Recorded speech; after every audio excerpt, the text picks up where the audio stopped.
या सगळ्या विषयामध्ये तुम्ही नागरिकांवरच्या परिणामांचा विचार करतात. या सगळ्या विषयामध्ये मुलाला मित्र जमले नाही हा विचार करतात.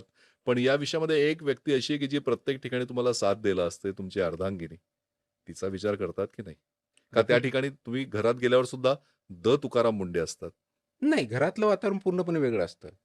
ऑफकोर्स दोन्ही गोष्टी सेग्रिगेट करणं अजून मला परफेक्टली जमलेलं नाहीये. ज्यावेळेस तुमचं लग्न ठरलं किंवा लग्न झालं, त्यावेळेस माहिती होतं का, की तुकाराम मुंडे असा कडक शिस्तीचा माणूस आहे? ती एक वेगळीच गोष्ट आहे. ज्यावेळेस लग्न जमलं त्यावेळेस मी नागपूरला सी-ई-ओ होतो. माझी नुकतीच पोस्टिंग झालेली होती आणि ज्यावेळेस आमचं इंट्रोडक्शन झालं, अरेंज मॅरेज असल्यामुळं, त्या मीटिंगमध्ये बोलताना मी क्लिअरली सांगितलं होतं, की माझा स्वभाव असा आहे आणि मला हे करायचं आहे. आणि त्यावेळेस बोलताना हेही बोललो होतो, की मला काम करताना तुझ्या जर अशा काही वेगळ्या अपेक्षा असतील, की मला खूप मोठ्या गाड्या भेटतील किंवा असं काहीतरी होईल, तर आपण पुढे जायला नको. पण तुझी जर ही तयारी असेल, की मी as a public servant dedicated आहे. माझा फोकस हा पब्लिक सर्व्हिस राहणार आहे आणि तू माझी साथ देऊ शकते, तर आपण त्याच्यावरती विचार करू शकतो.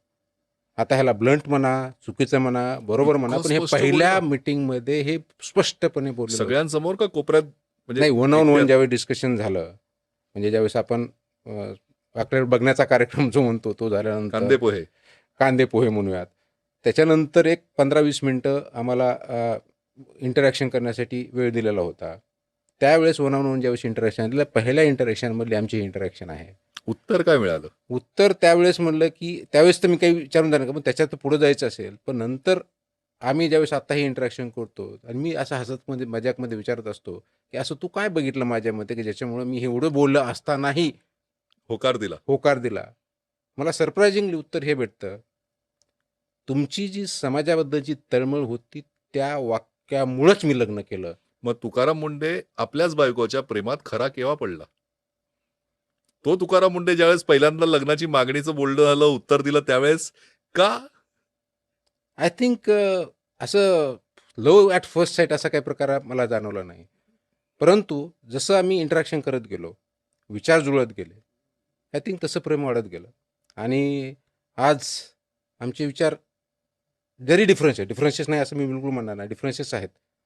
परंतु ज्या पद्धतीनं तिने घराची दुसरी बाजू हँडल केलेली आहे, खऱ्या अर्थाने अर्धांगिनी म्हणून केलेली आहे, हो, कारण ती तुकाराम मुंडे वाखाणण्याजोगी सोबत आहे. जमवून घेणं हा जरा अवघड पार्ट आहे, असं तुकाराम मुंडे या व्यक्तीला ओळखणारी प्रत्येक व्यक्ती म्हणते. त्यामुळे खरं क्रेडिट जर कोणाचं असेल तर वहिनींचं असं पण. Definitely. I openly agree that की तिने ज्या पद्धतीनं हँडल केलेलं आहे, ते वाखाणण्याजोगंच आहे आणि मजाकमध्ये ती बोलताना असं म्हणत असते, माझ्याशिवाय दुसरं तुम्हाला कोणी हँडल करू शकलं कधी नसतं. बायकोबरोबर भाजी घ्यायला, किराणा आणायला कधी जाणं होतं? रेअर जातो असतो, पण रेअर आहे. का बरं? आवडत नाही? नाही, आवडण्याचा प्रश्न नाही आहे. जर समजा असा जर 24/7 मी जर विचार कामाचा करत असेल, तर मला नंतर सांगितलंय की न आलेलं बरं. कारण तुम्ही कामात जरी बरोबर नेलं, तर विचार मात्र कामाचा पण असतो. वाटत नाही हे चुकतंय कुठेतरी? डेफिनेटली. हा जो कुटुंबाला, पत्नीला, मुलांना वेळ दिला पाहिजे. म्हणजे घराचं म्हणजे आपण सर्व्हिस म्हणून सगळ्यांचं आरोग्य सांभाळतोय ही सगळ्यात मोठी गोष्ट आहे. पण त्याचबरोबर कुटुंब हा सुद्धा आपला एक आधार असतो, मानसिक आधार असतो. कधी ते आपला आधार असतात, कधी आपण त्यांचे असतो. नाही, डेफिनेटली. याच्यामध्ये माझ्या त्रुटी भरपूर आहेत. मी त्या ओपनली मान्य केलेल्या आहेत. त्यांच्यावरती रेक्टिफाय करण्याचा डेफिनेटली माझा प्रयत्न असतो. ओपनली मान्य म्हणजे वहिनींना मान्य केलंय का? वहिनींसमोर मान्य केलंय का? Yes, yes. मुलासमोर मान्य केलंय का? ऑफकोर्स केलेलं का आहे. फक्त भावाने सांगितलं की नाही तुकाराम तुला हे करायचंय म्हणून? नाही, फक्त भावापुरतं मर्यादित नाही ना? नाही, ॲब्सोल्युटली नाही.